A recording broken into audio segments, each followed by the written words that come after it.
Listen to this, guys. Kano kanina? Tinatanong ko lang. Wala. Meron.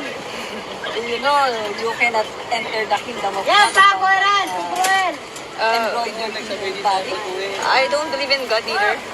Someone who is higher spirit would tell you, you are beautiful, but you make your body dirty. It doesn't matter naman po. Alam niyo yung hindi din pumapasok sa langit yung mga nangingialam sa buhay ng iba. That is the day of Babylonia. Kayo po ba sure kayo makakapasok kayo sa langit? Sa sinasabi niyo ngayon. Okay. Nung isa mo yung katawan mo. Hindi ko naman po need ng opinion niyo. There's a lot to take from this video. At bakit ako magre-react sa video na to? Kasi ang dami nyo na naman nagtag sa akin. At marami tayong makuha ang aral sa video na to. So in summary, si ate, tinanong nung lola kung ano religion niya. Sabi niya wala. Sabi ni lola, hindi ka makakapunta sa langit dahil sa tattoo mo. Sabi ni ate, she doesn't believe in God. So I'm assuming she's an atheist. Therefore, we can assume na si ate hindi rin naniniwala sa Bible kasi hindi siya naniniwala sa Diyos. While si lola, sabi niya born again siya. So yan yung positioning natin sa video na to. Now, let's address yung first concern. Sabi ni lola, hindi ka makakapunta sa langit kasi may tattoo ka. That's a big, big lie. False, false, false. Huwag po kayo maniniwala doon. That's a big lie from Satan. Nung sinabi ni lola yon, ito naman yung sinagot ni ate. Alam niyo yung hindi din pumapasok sa langit yung mga nangingialam sa buhay ng iba. Hindi rin po ako agree doon. Though mali naman talaga na mangialam ka sa buhay ng iba, pero hindi po yun yung magiging reason kung bakit hindi ka makakapunta sa langit. Isa lang po ang reason kung bakit ang isang tao ay hindi makakapasok sa langit at mapupunta sa impyerno.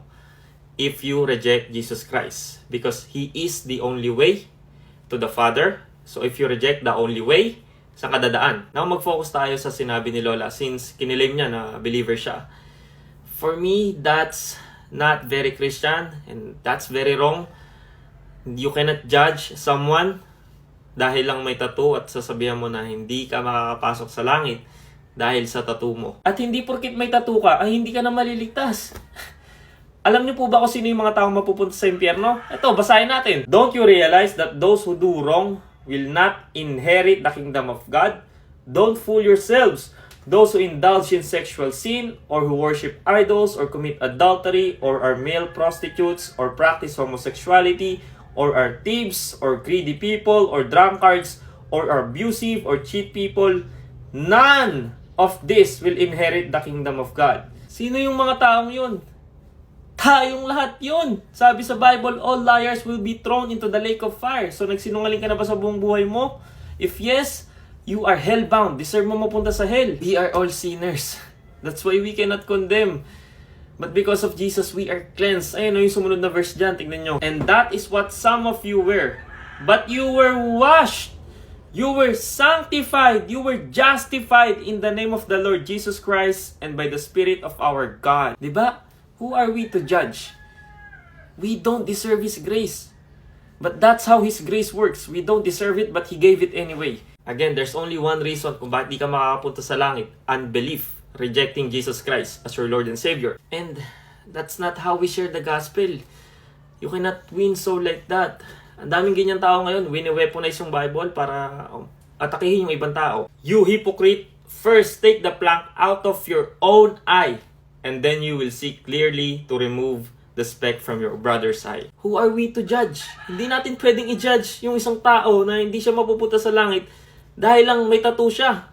Sobrang mali nun. Or kahit nasabihin na natin na sinabi ni ate na hindi siya naniniwala sa Diyos, hindi pa rin natin pwedeng i-judge siya na hindi na siya mapupunta sa langit kasi hindi natin alam kung ano ang mangyayari sa kanya bukas. Maaaring magbago siya kinabukasan. Mga kapatid, don't judge dahil sa outside appearance ng isang tao.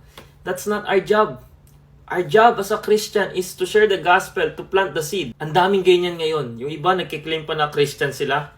Tapos, kapag nakakita ng taong may tattoo, ang sinasabi agad, kriminal, masamang tao.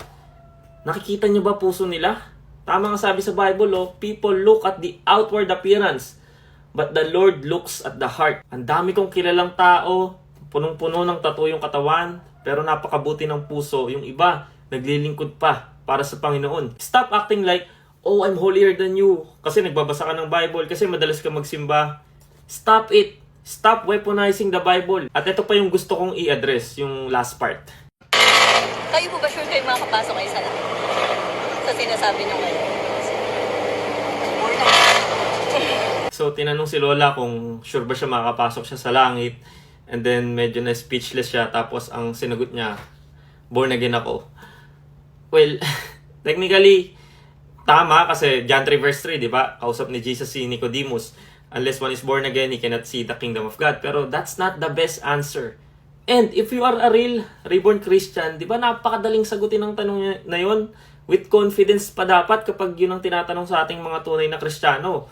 Kasi alam natin kung saan tayo mapupunta. Kaya para sa akin, hindi yun yung tamang sagot. Kasi di naman maintindihan yun ng unbelievers eh. Anong maintindihan ng mga unbelievers sa pagiging born again? So again, ang born again po, sa mga hindi nakakaalam, hindi po yan religion. It will never be. Huwag nyo ipilit na religion yan. Hindi. Pag sinabi nyong religion ng born again, hindi nyo talaga alam ang true meaning ng pagiging born again. Kasi may mga tao ngayon na water baptized lang, born again na daw sila. Nagsimba lang sa Christian church, born again na daw sila. Being born again is being born of God. Being born of the Spirit. Meaning you have the indwelling of the Holy Spirit. You are a new creation. The old has gone, the new has come. My last take on this is to pray for both of them. Especially kay Lola. So kay ate, pray for her because of her unbelief. Hindi siya naniniwala na may Diyos. Kay Lola, that's not how we represent Christ. Walang kinalaman ang tattoo ng isang tao sa kaligtasan niya. Again, hindi ka makakapasok ng langit if you die rejecting Christ, who is the only way to heaven. If you reject the gospel, if you die rejecting the gospel, yun ang makakapagpupunta sa'yo sa impyerno. Some may say na nagkikare lang si Lola dun sa babae. I get it. But we cannot just, condemn other people based on their outside appearance without sharing the good news. Diba? Actually, good opportunity na yun na i-share yung gospel eh. Yes, we should tell people how serious sin is to a holy God, pero hindi sa ganong way. Don't act holy because we are all sinners and we all needed a Savior, and that's Jesus Christ. Kaya nga sabi sa Bible, be wise as serpents and innocent as doves. Kasi kung ganon yung approach natin, imbis na mapalapit, lalo pang mapapalayo yan. Lahat tayo ay deserve nating mapunta sa impyerno. Lahat tayo ay hell-bound. We are all undeserving. Dahil wages of sin is death. Kabayaran ng kasalanan ay kamatayan. We don't judge people. That's not our job. Our job is to proclaim the gospel, to share the gospel, to plant the seed. Yes, dapat sinishare natin kung gaano kaseryoso ang kasalanan sa Diyos, pero dapat sinishare din natin yung magandang balita kung paano gumawa ng way yung Diyos para iligtas tayo. And kaya nga tinawag siyang waymaker. And Jesus is the waymaker. Jesus paid the penalty of our sins. And through Jesus, naging posible yung eternal life. Jesus abolished death so that we can have eternal life with Him. Amen?